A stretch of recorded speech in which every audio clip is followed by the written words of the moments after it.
Assalamualaikum warahmatullahi wabarakatuh. Sebelum materi saya lanjutkan, saya ingatkan kembali untuk catatannya jangan sampai ada yang terlewat ya. Karena sebentar lagi kita akan menghadapi ujian.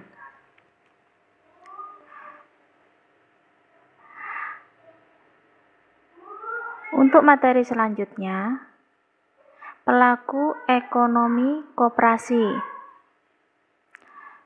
Secara umum, koperasi adalah suatu kumpulan yang beranggotakan orang-orang atau badan hukum untuk menjalankan usaha bersama dengan cara bekerja sama secara kekeluargaan untuk mencapai kesejahteraan para anggotanya.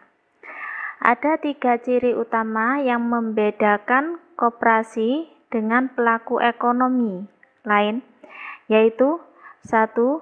Keanggotaannya bersifat terbuka. 2. Manajemen koperasi bersifat demokrasi karena pengambilan keputusan secara musyawarah dan mufakat. 3. Koperasi merupakan organisasi ekonomi.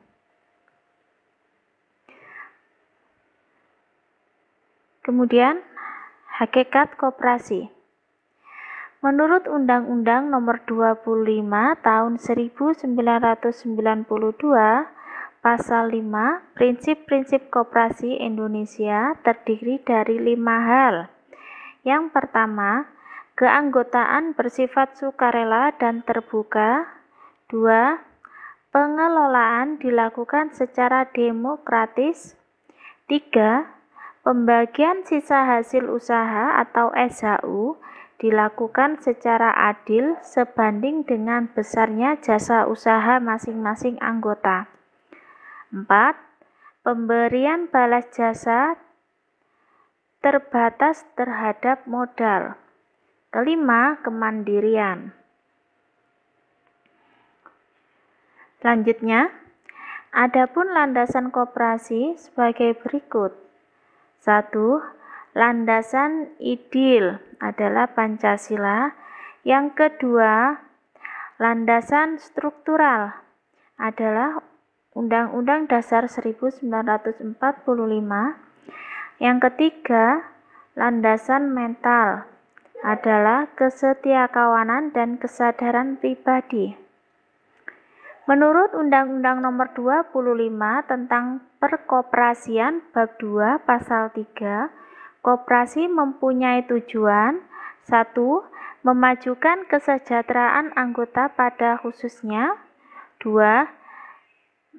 Mensejahterakan dan mencapai kemakmuran masyarakat pada umumnya. 3. Ikut membangun tatanan perekonomian nasional dalam rangka mewujudkan masyarakat maju, adil, dan makmur berdasarkan Pancasila dan Undang-Undang Dasar 1945. Berdasarkan Undang-Undang Koperasi Nomor 25 Tahun 1992 Bab 7 Pasal 41, modal koperasi terdiri atas modal sendiri dan modal pinjaman. Modal sendiri adalah modal yang sumbernya bukan berasal dari pinjaman. Modal sendiri dapat berasal dari 1. Simpanan pokok, yaitu simpanan yang hanya dibagi sekali selama menjadi anggota koperasi. 2. Simpanan wajib, yaitu simpanan yang dibayar secara periodik selama menjadi anggota koperasi. Misalnya, setiap bulan, setiap triwulan, atau setiap 6 bulan. 3. Dana cadangan, yaitu dana yang diperoleh dari SHU atau sisa hasil usaha tahun yang lalu. 4. Hibah, yaitu dana bantuan tanpa syarat dari pihak lain. Modal-modal yang diperoleh dari pihak lain berupa pinjaman dan harus dibayar disebut modal pinjaman. Modal pinjaman dapat berasal dari 1. Anggota yang berupa pinjaman sukarela. 2. Koperasi lain berdasarkan perjanjian atau kerjasama.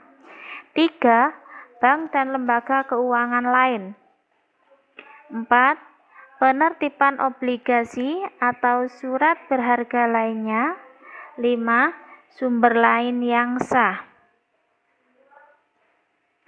Berdasarkan kegiatan, kepentingan, dan kebutuhan ekonomi anggotanya, jenis koperasi dibedakan menjadi 1.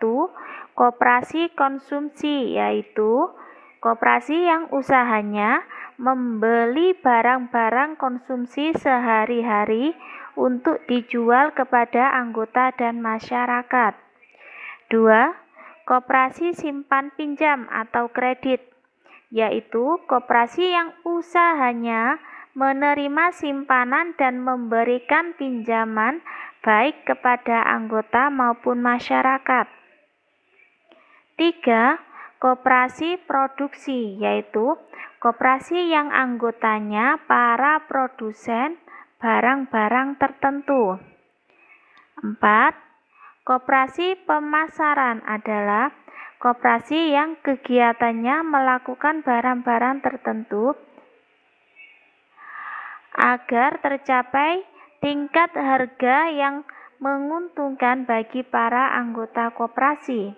5. Koperasi serba usaha, yaitu koperasi yang usahanya lebih dari satu macam seperti simpan pinjam, konsumen, produksi, dan lain-lain. 6. Koperasi jasa adalah koperasi yang usaha utamanya memberikan layanan jasa kepada para anggota dan masyarakat. Sedangkan dilihat dari keanggotaannya, koperasi di Indonesia dapat dibedakan menjadi 2, yaitu 1. Koperasi primer, yaitu koperasi yang beranggotakan orang per orang paling sedikit 20 orang. 2.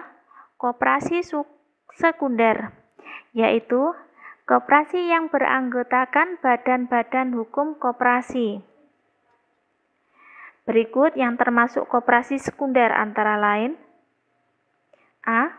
Pusat koperasi, yaitu koperasi yang berada di tingkat kabupaten atau kota madya yang beranggotakan koperasi-koperasi primer. B. Gabungan koperasi, yaitu koperasi yang berada di tingkat provinsi yang beranggotakan pusat koperasi.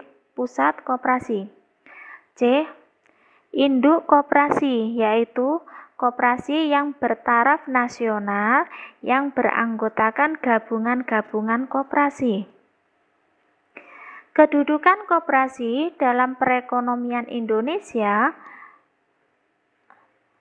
Penjelasan pasal 33 Undang-Undang Dasar 1945 menetapkan koperasi sebagai salah satu sektor ekonomi dalam kedudukannya sebagai 1. Sokok guru perekonomian nasional. 2.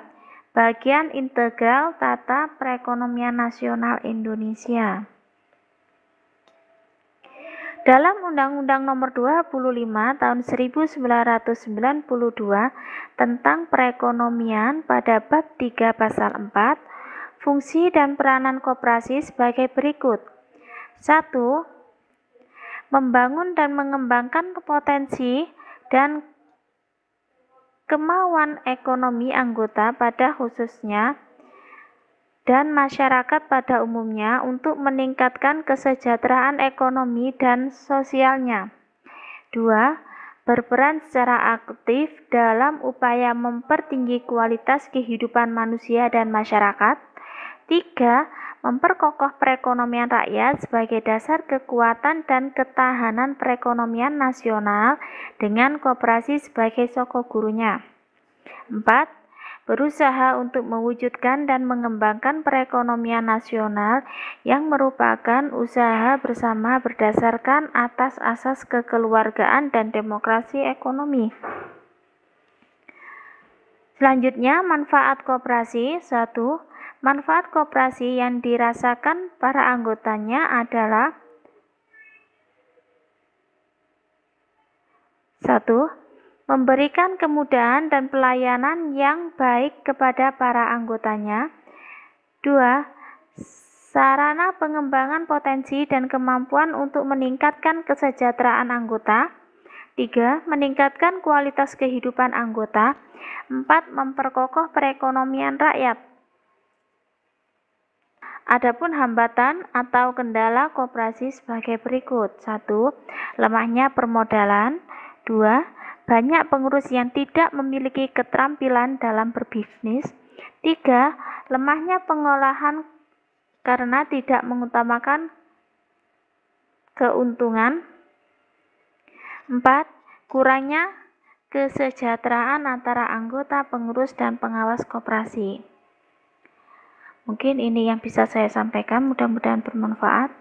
Wabillahi taufiq wal hidayah. Wassalamualaikum warahmatullahi wabarakatuh.